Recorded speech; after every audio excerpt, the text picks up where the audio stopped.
Hello mga kamarites, kamusta po kayo? So for today's video po ay kami pauwi na ni Kuya. Kakatapos lang po ng meeting para sa Catch Up Friday.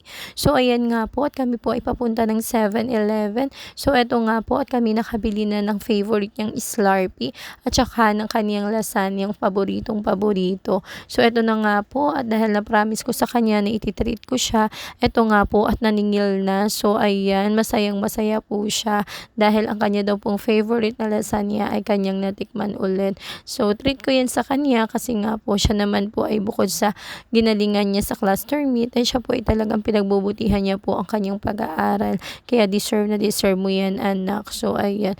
Ang pogi naman talaga. O, diba? Isang hello nga dyan. Ayan. So, ayan. Happy ang aming kuya.